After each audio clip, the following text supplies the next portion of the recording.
Hi, my name is Ryan Moeller. I'm on the sales team at Activate, and today we're going to go through one of the uses for business activities. Business activities is essentially a ticket tracking system that we give you to track a bunch of different processes that you run into trying to manage the business.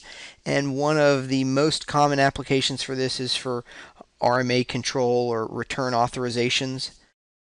In your configuration manager under business activities, where you can actually set up all these drop-down menus and choices that are specific to your business. But what I'm going to do here is just do an example of an RMA.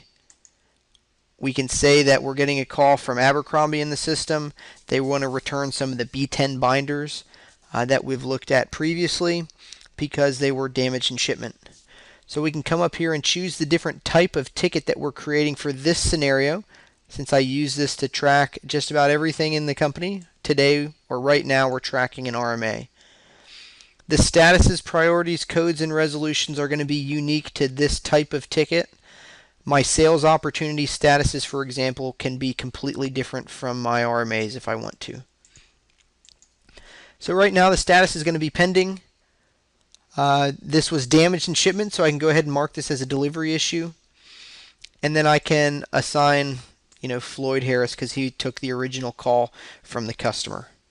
Down here at the bottom is where we can really start linking different windows to the system that are going to apply to this ticket. So in the case of a customer return, we're obviously going to want to add the customer. Also probably the product that they're returning.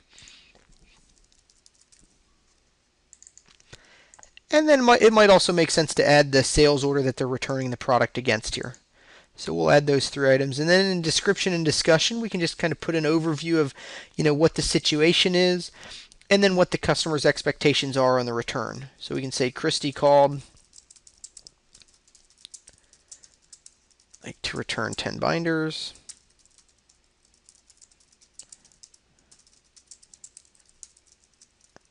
She would like credit.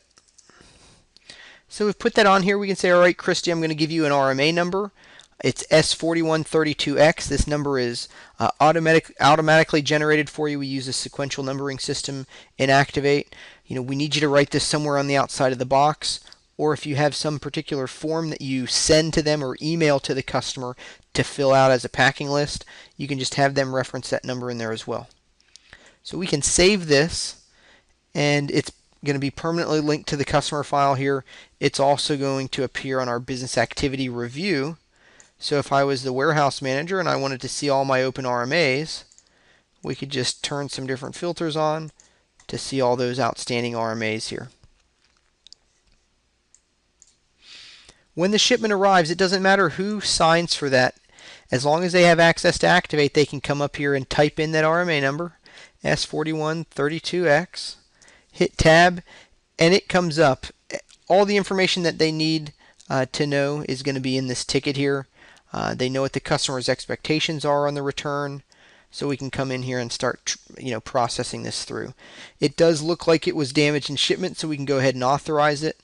We can also go to the material tab here to actually start bringing this product back into inventory. Now, if there is a quality issue with doing this, we can create an RMA warehouse or a QA warehouse if you don't want it to go back into sellable inventory and accidentally sell a broken product to somebody.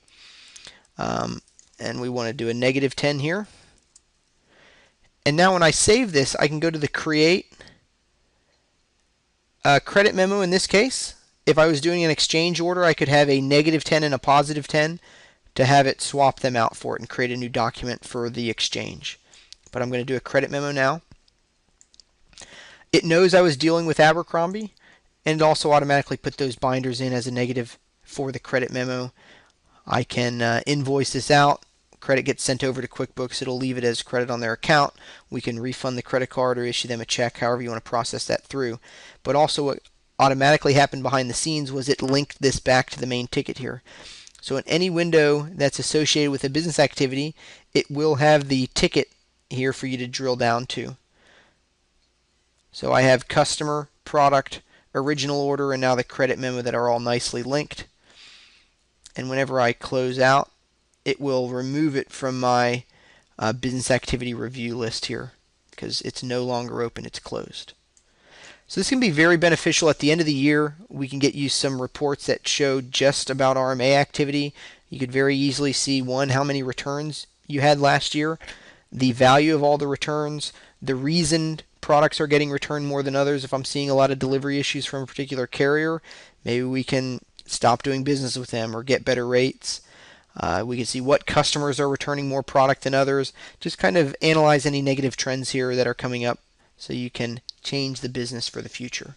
This is one way of using business activities for RMA control. Thanks.